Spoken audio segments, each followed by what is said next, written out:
Hey, good afternoon, everybody. Going to go over our Forex trades for Monday, March 16th. We had a little bit of economic news that came out this morning. They weren't major events, but we had the New York Empire State Manufacturing number came in at 6.9.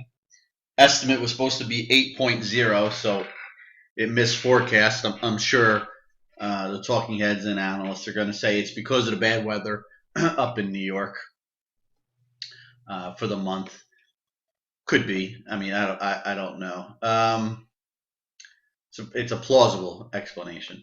Housing, the NAHB Housing Market Index dropped to 53 in March from 55 previously. It's the lowest print since last July.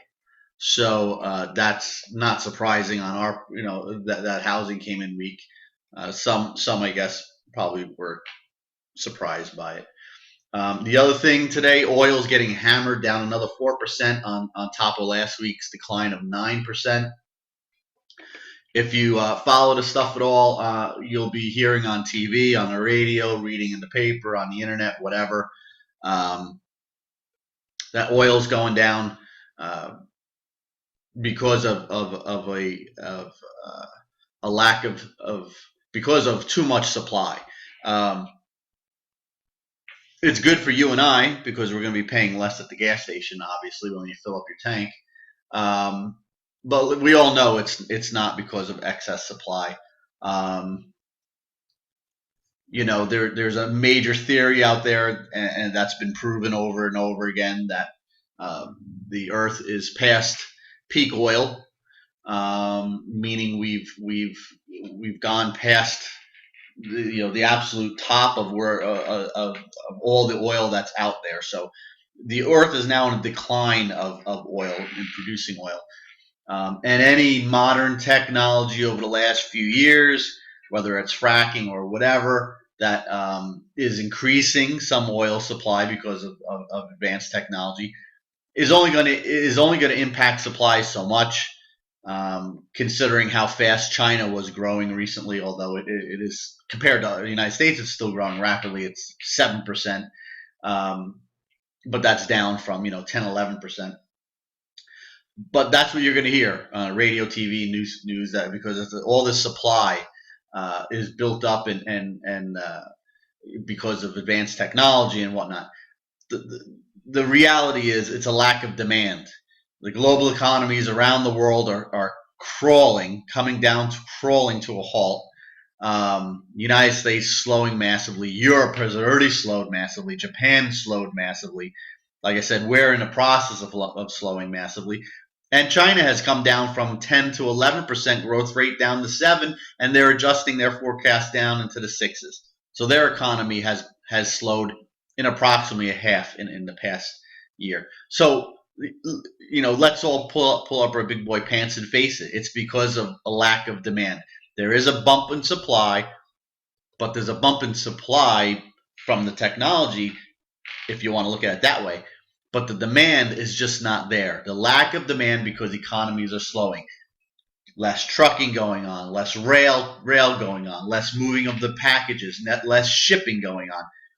All those things, airplanes, trucking, buses, ships, like I said, airplanes, they all require fuel. They all require oil. It's basic economics 101. They just either they don't want to tell you the truth, or they're just all friggin' idiots. And I have a hard time believing they're all idiots, obviously. So you have to say, well, there must be an agenda to not tell everybody the truth, that the economies are getting that bad. You hate to sound so negative and bearish, but reality is reality. All the figures and all the economic numbers that are coming out are pointing to such a slowdown in the economy. Okay, that's enough of that. Let's get to our trades. We had 2 trades pulled out 8.7 pips.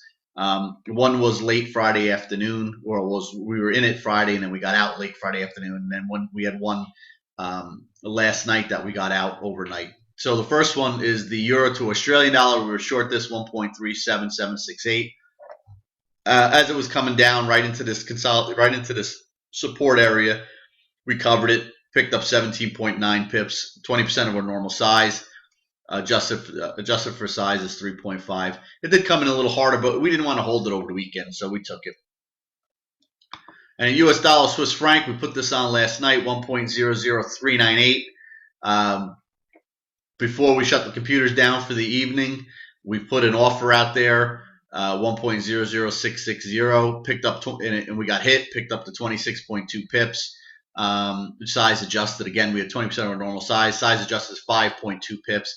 And you can see what it did right now. It's basically right there. So it did come in a little and then bounced back up. So if you held it throughout the entire night, you can still get out where we got out. We still think it's making a run up to the figure here. You know, you could hold off and see if it makes the run. That's it. Just those two trades. So 8.7 pips. Obviously more than that if you're not adjusting for size, but size adjusted 8.7 pips. So that's it. We're going to wrap it up. If any signals come out, they'll be coming your way. If you're trading now, good luck, and we'll be back tomorrow assuming we get some action. Have a great rest of your day.